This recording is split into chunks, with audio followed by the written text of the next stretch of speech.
The poem She Dwelt Among the Untrodden Ways is one of Wordsworth's more famous Lucy poems. So he wrote 5 of these poems about a woman named Lucy. We don't know much about her, actually. She may be entirely fictional. But in these poems, she's represented as his beloved, his muse, his inspiration. And this particular Lucy poem is very famous. It's also very short. There's actually not too much to it. It's just 3 stanzas. But it does express this powerful emotion, this feeling of love, but also sadness, as Lucy is not somebody who is famous, as she has led this kind of neglected life.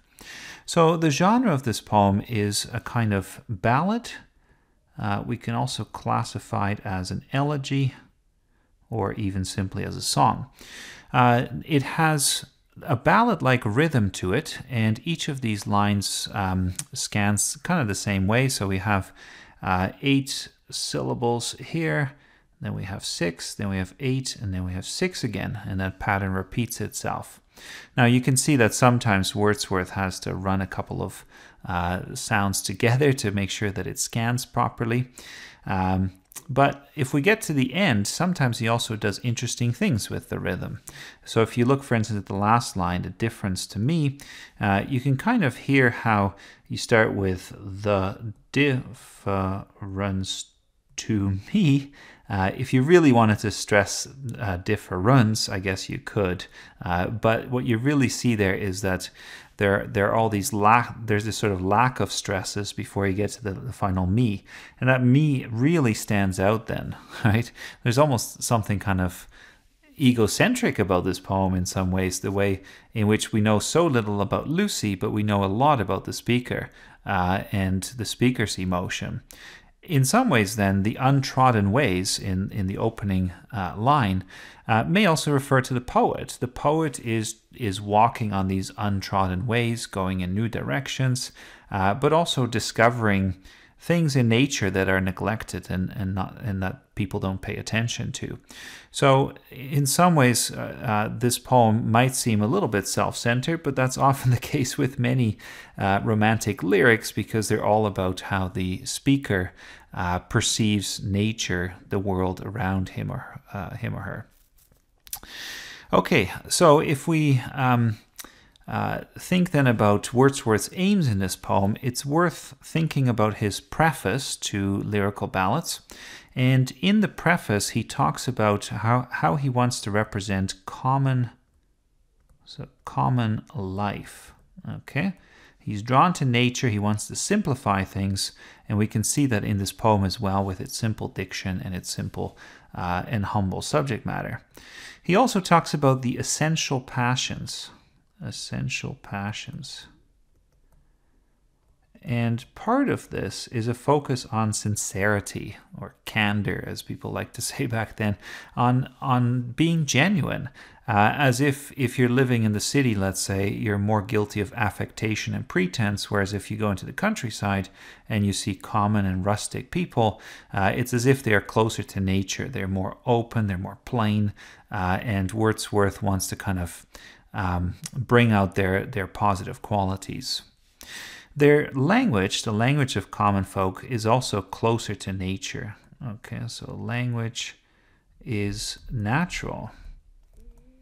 As if these people are so close to nature that when they think of a word, they still think of the object. You know, they use the word tree and they've just seen an apple tree or something like that.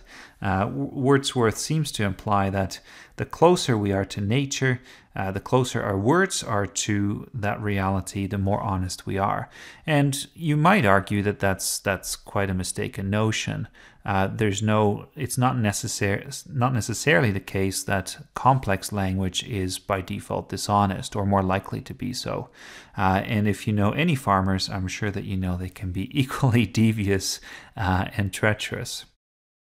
Now, in the 1802 preface, and I think this is kind of interesting, Wordsworth also adds this phrase where he talks about how, even though he represents nature as it is, a poet should also add a kind of coloring of the imagination. All right, a coloring of the imagination. Imagination. imagination.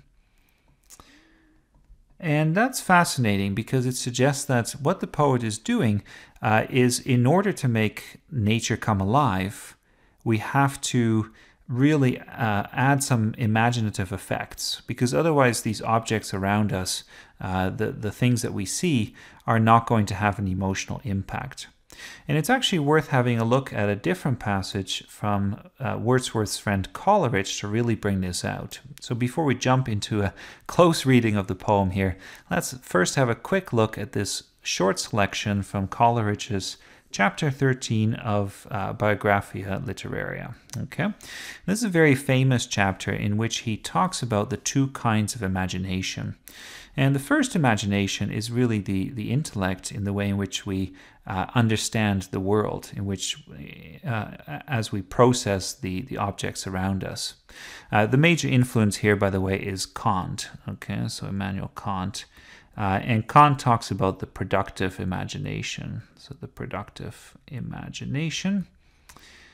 The idea being that when we look at reality, according to Kant, we can't just process information as if our minds are passive, but instead we have all these pre-existing mental faculties that allow us to kind of make sense of reality around us. So we need to have concepts such as space and time and quantity and so on in order to actually make sense of reality. And if you're interested, you can compare this to a different writer. So if you think, for instance, of Locke, right? John Locke. Locke suggested that our mind is what he called a tabula rasa, so tabula rasa, which is a blank or clean slate. It's as if our minds are these computers that start with an empty database and fairly simple computing powers, and yet as things imprint themselves on our brains, we start to make sense of them. We can compare and contrast and so on. But it's as if all of these notions, even things like space and time, can be deduced from the objects themselves. Whereas with Kant, you start to see something slightly different, in the sense that the mind is this very sophisticated machine that really needs to have some built-in capabilities in order to make sense of the world. So as you see here then, the imagination in its primary form is the mind making sense of the world, and the mind then makes us almost divine. Okay, so we are like God. He says, the primary imagination I hold to be the living power and prime agent of all human perception, and as a repetition in the finite mind, so we human beings are not infinite, we are finite, of the eternal act of creation in the infinite I am. So God says I am, right? I am who I am. And the idea is that when we look at the world and we see objects, then as we make sense of them, it's as if we create them. It's as if our mind kind of has this creative power, as if we are God. The secondary imagination is really the poetic imagination. This is where the poet comes in and does something beyond the primary imagination. So the primary imagination is much more about synthesis, whereas the secondary imagination is much more about difference. Okay, and he writes, I consider as an echo of the former coexisting with the conscious will, which is an interesting phrase. You might almost say that the creative imagination is less willed because poetry, of course, is more spontaneous. And Wordsworth talks about the spontaneous overflow of emotions. So Coleridge as well is, to some extent, differentiating the imagination from the will. But it still has agency as well, okay? And it dissolves, diffuses, dissipates in order to recreate. So this is also about recreation. And notice that the final line ties this in to life and death. So it says here, it is essentially vital, even as all objects as objects are essentially fixed and dead. Okay. I wanted to spend some time with this quotation because this really suggests that the world is dead to us unless the imagination makes it alive. And you might argue that that's another problematic notion, because that makes the poet so necessary that unless we have these poetic faculties, the world is simply dead around us. It also suggests that in our minds, we are kind of separated from the world around us, and we have to bridge this divide through the use of the imagination. Now, I think in Wordsworth's poem, you start to see some of these things as well, and we'll do a close reading now to kind of make sense of the poem. The opening lines to the poem give us the location. Okay, so we have this phrase, beside the springs of Dove. We don't know exactly where that would be. Wordsworth did stay in Dove Cottage in the Lake District, but we also have the River Dove in the Peak District, which is more in central England, and there may be other smaller rivers and streams that have the same name as well. So the location isn't super useful here, but I think you can also read this symbolically. So if we think of the origin or the source of a river, then we can also think of life, right? Life-giving. And that becomes very ironic because it's a kind of counterpoint to Lucy's death. You might say it also increases the tragedy. The other way to read this symbolically is to think about dove as a word, which has this connotation of peace and softness and innocence and so on. So that might be another reference here. But I do think we have to be careful with symbolic readings as well. We have to make sure that they're coming out of the poem naturally as much as possible. We find out that there are very few people who know anything about Lucy, although as he goes on, if you look further down, she's described as a star shining in the sky, and that particular image suggests that we can know something about her, right? That she is much more visible. So later on in the poem, she becomes much more visible.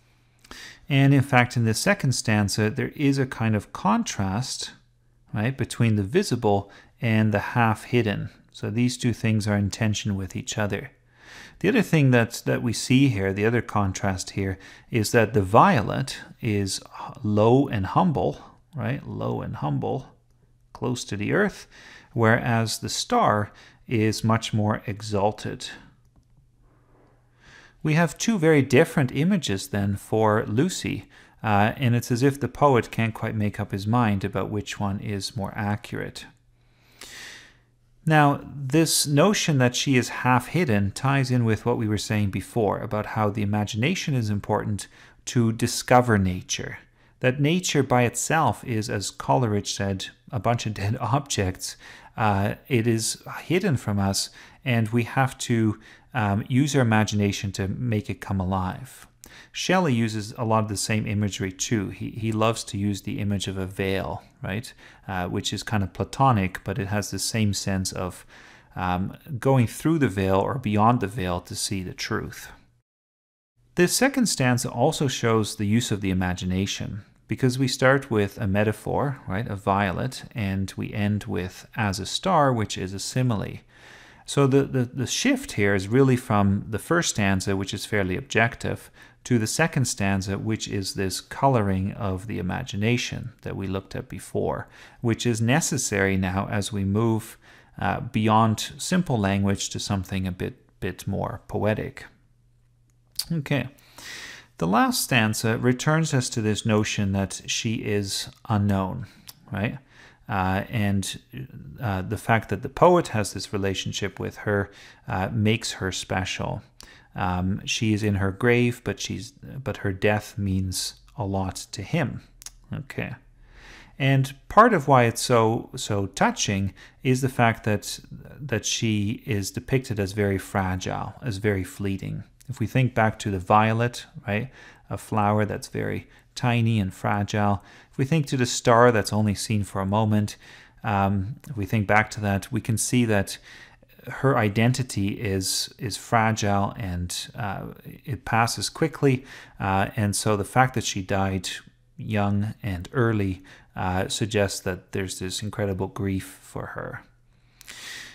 The other metaphor that we kind of skipped early on is this metaphor of the stone. And I think it's worth coming back to now, because as the poet expresses his emotion, then we can think of a stone as kind of the opposite of emotion, right? We talk about a heart of stone, a heart that lacks feeling.